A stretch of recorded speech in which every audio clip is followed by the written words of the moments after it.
Hey there, Judah Vitale, functional nutritionist and educator. And what I want to talk to you today about is cortisol and insulin resistance. And I don't know if you've noticed this in your practice, but having people come in, they've been under a large amount of stress, they're starting to gain weight, they're getting tired after they eat, and eating a meal is like a sleeping pill for them.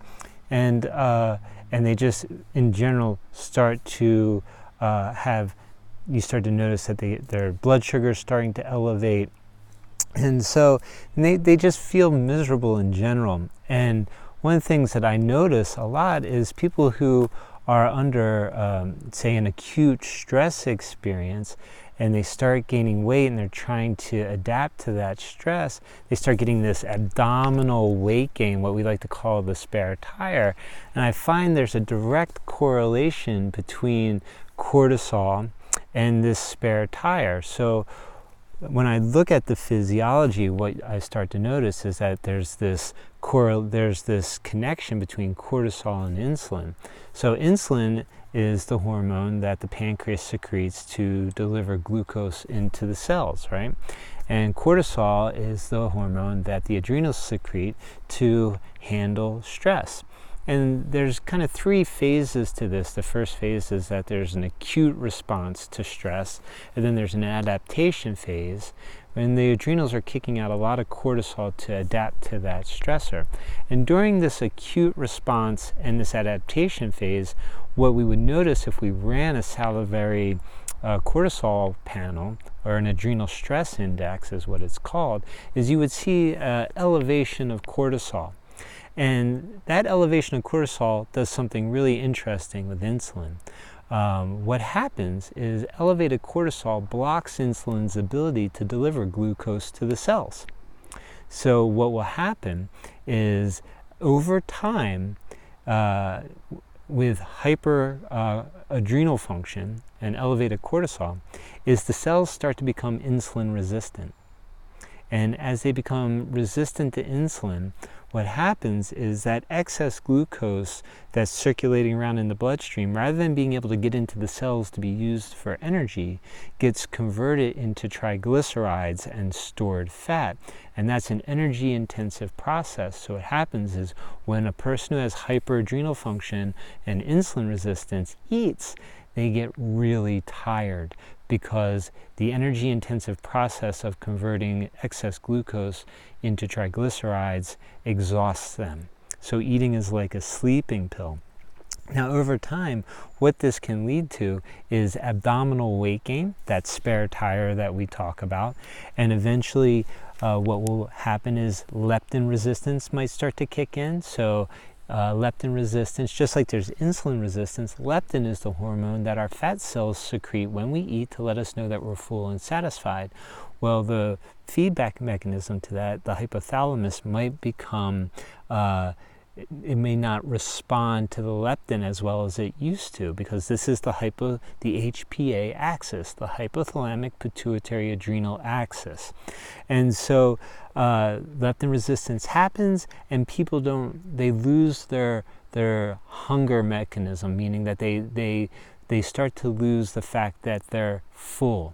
So they feel chronically hungry and they eat a lot, and this can lead to obesity. This leads to weight gain. And as time wears on with insulin resistance, one of the patterns we see is that insulin resistance reinforces elevated cortisol. So elevated cortisol leads to insulin resistance, which insulin resistance then reinforces the elevated cortisol. We know that insulin resistance upregulates aromatase activity, and aromatase is the enzyme that is responsible for estrogen production. So you start getting elevated estrogen levels and estrogen dominance, and this also leads to weight gain. In men, it leads to decreased testosterone, and in women, it leads to increased testosterone. So, and then androgen dominance has a wide variety of effects. With men, what you see is andropause, or what we like to call male menopause, and they start to get hips like women. They start to get the man boobs, and that abdominal weight gain. So you start to see these shifts in the body configuration in men. And because of reduced testosterone, they have decreased sex drive, decreased energy, the depression sets in. So how do we resolve this elevated cortisol and insulin resistance? Well, first and foremost, we want to get the stressor under control. We want to do some mind-body awareness techniques like meditation and yoga, moving meditations like Tai Chi or Qigong, heart math, these types of exercises that can help lower cortisol levels and modulate the stressors in life, or build personal resilience to the stress, right? And diet, we want to get a lower carbohydrate, higher fat, higher protein diet, or maybe a moderate protein, higher fat diet with lower carbs, taking out the grains and the beans and legumes, and then really working with exercise, because exercise helps lower cortisol as well. And then you can get into supplementation when there's high adrenal function. One of the great things to bring that down is high doses of phosphatidylserine.